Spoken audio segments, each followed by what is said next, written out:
Welcome to the Marketing Behind Rapid Growth, the podcast where we explore the strategies, decisions, and growth engines behind some of the world's most successful technology companies.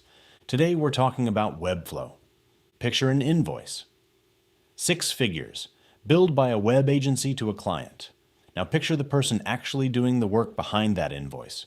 A young designer named Vlad Magdalin sitting at his desk translating his brother's Photoshop files into HTML and CSS, line by hand. For all that labor, he's earning close to minimum wage. That gap, between the value being billed and the tedium being performed, is where our story begins. Because Magdalin looked at that gap and asked a question that would consume the next decade of his life. In the world of 3D animation, creators could manipulate lighting, physics, and rendering directly, then produce a finished output at the push of a button. There was no translator standing between the vision and the result. So why did building for the web require one? That question became Webflow, and it would take roughly 10 years, 3 failed attempts, and about $60,000 of personal debt before the 4th attempt finally caught. Today, Webflow is valued at $4 billion, powering hundreds of thousands of professional websites. But this isn't just a story about a good idea. It's a story about what happens when a founding team refuses to compromise a product vision and builds a marketing engine agile enough to keep finding new audiences for that vision as the world around it changes. Let's start with the market Webflow walked into, the no-code paradox. In 2013, when Webflow made its real run at the market, the landscape was split into 2 camps.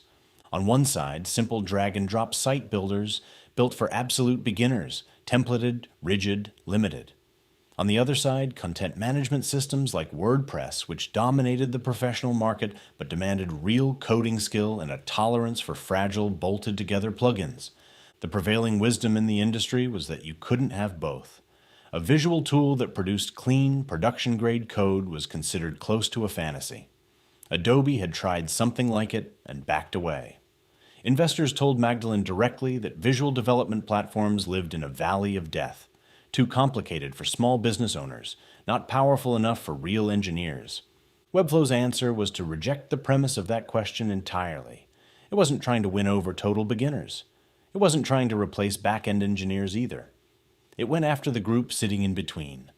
Professional designers and marketers who understood how the web worked conceptually, but were bottlenecked by their inability to write code. And here's the strategic decision that made Webflow different from everything that came before it. Instead of abstracting the complexity of the web away, hiding it behind simplified controls, Webflow built something closer to a visual mirror of HTML, CSS, and JavaScript. It didn't hide the machinery of the web. It made the machinery visual. That's a subtle distinction, but it's the whole company. Webflow wasn't selling simplicity. It was selling power translated into a visual language. A humbling start and a defining choice. Webflow's 2013 launch on Hacker News did what a lot of good launches do. It generated buzz. Tens of thousands of people joined the waitlist. Then the paid version actually launched, and out of that huge waitlist, only about 50 people converted into paying customers. For most venture-backed startups, that's the kind of number that ends the story. It certainly should have triggered panic. Instead, it triggered a decision that would define Webflow's entire trajectory. Rather than watering the product down to try to capture more of that waitlist, rather than chasing the volume, the team turned its full attention toward those 50 true believers. These were freelance designers and small agency owners, people who lived inside Webflow 8 to 10 hours a day, people whose livelihoods depended on the tool actually working, deeply, for professional use. That decision kept growth slow. 2 years in, Webflow still couldn't show the kind of hockey stick metrics that Series A investors expect to see. The company was squeezed from both sides, a small, devoted user base that wasn't scaling fast enough, and a fundraising environment that wasn't interested in patience. On the advice of Y Combinator's Paul Graham, the team made an unusual choice. They stopped fundraising, they cut their burn rate down to the bone, and they focused entirely on the product itself. A small insider round, about $1.5 million, funded a critical piece of engineering, a visual content management system. That single feature turned Webflow from a static page builder into a platform capable of powering dynamic, content-rich marketing sites. By late 2015, the company had reached break-even.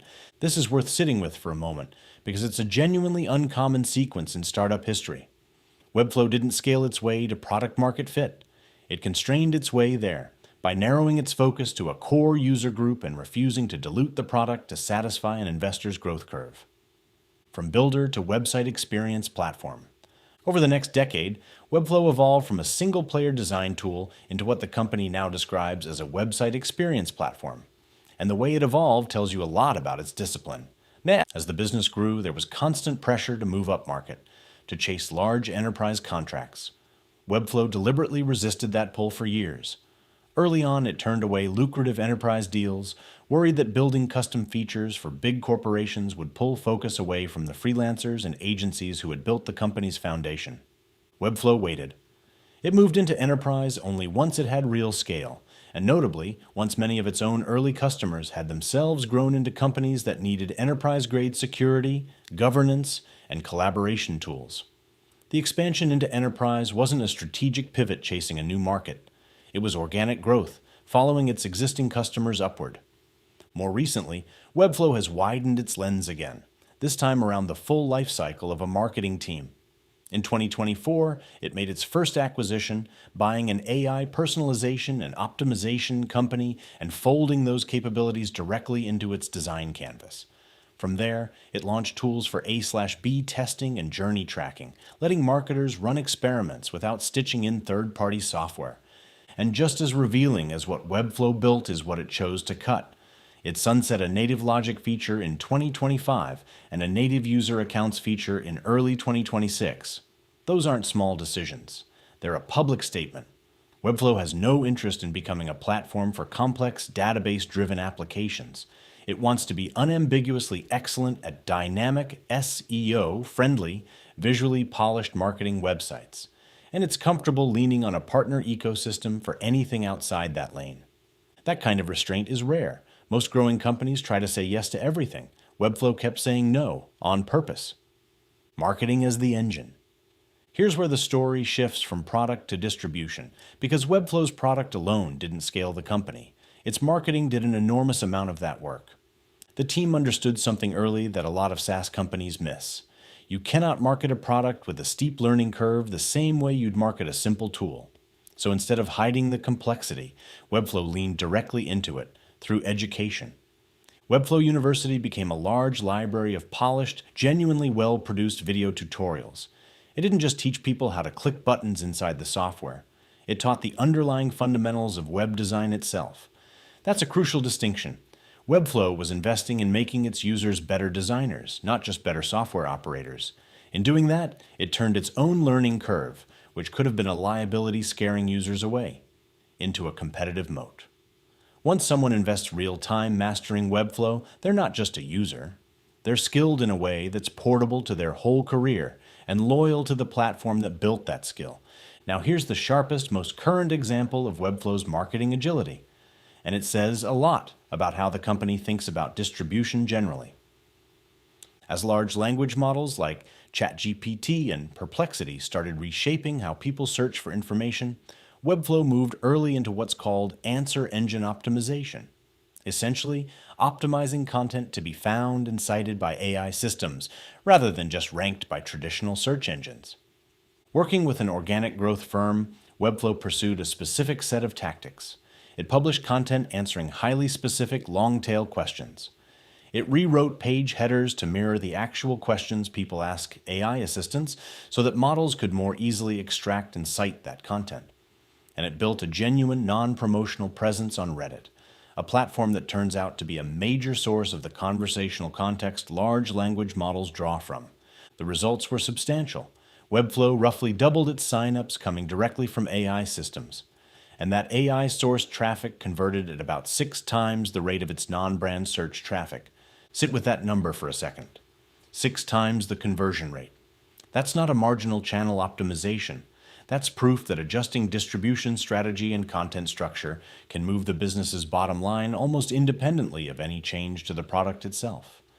Webflow also brought AI into onboarding, addressing what you might call the no-code paradox directly. Its users are technical enough to want real power, but not so technical that they can't get lost inside that power. So Webflow let new users describe what they wanted in plain language and used AI to generate a tailored starting point with contextual guidance, compressing the time it takes someone to go from a blank screen to a published page. Strategic lessons. So what does Webflow's story actually teach us? First, sell the learning curve. Don't hide it. If your product offers real professional-grade power, pretending it's simple insults the user who needs that power, Webflow acknowledged its complexity openly and built a world-class educational engine to help people master it. Second, cultivate what Magdalene called courage capital. By reaching profitability early, Webflow freed itself from the pressure of the venture growth treadmill. It built its content management system and turned down premature enterprise deals entirely on its own timeline. Profitability isn't just a financial milestone, it's what buys you the freedom to protect your product vision. Third, treat marketing as a primary growth lever, especially as the underlying channels shift. Webflow's early move from traditional search optimization to answer engine optimization opened up a high-intent, high-converting channel simply by restructuring how its content was built. Fourth, layer AI onto your core offering, rather than letting it replace that core. Webflow didn't retire its educational resources when AI arrived. It used AI to solve the cold start problem, then handed users off to the deeper documentation and training that had made the platform valuable in the first place. Fifth, define your boundaries clearly. Sunsetting native logic and user accounts wasn't a retreat. It was a statement of focus. Better to lead unambiguously in one lane than to be mediocre trying to cover every lane at once. Conclusion. Webflow was born out of a broken workflow. One designer's frustration with translating vision into code by hand, but it scaled into a category-defining company because its leadership understood something a lot of founders miss. Product depth and marketing ingenuity have to move together. They built a tool that gave creative professionals real power, and they built a marketing engine that educated its audience, empowered them, and then captured new demand the moment the rules of distribution shifted underneath it. The broader lesson here isn't build for everyone. It's almost the opposite. Durable growth tends to come from an unwavering commitment to a core user, the patience to let a product mature on its own timeline, and the agility to notice and act when the channels people use to find you are changing. Webflow didn't just build a better website builder, it defined a category, and then it taught the world how to use it. This was the marketing behind rapid growth. See you in the next episode.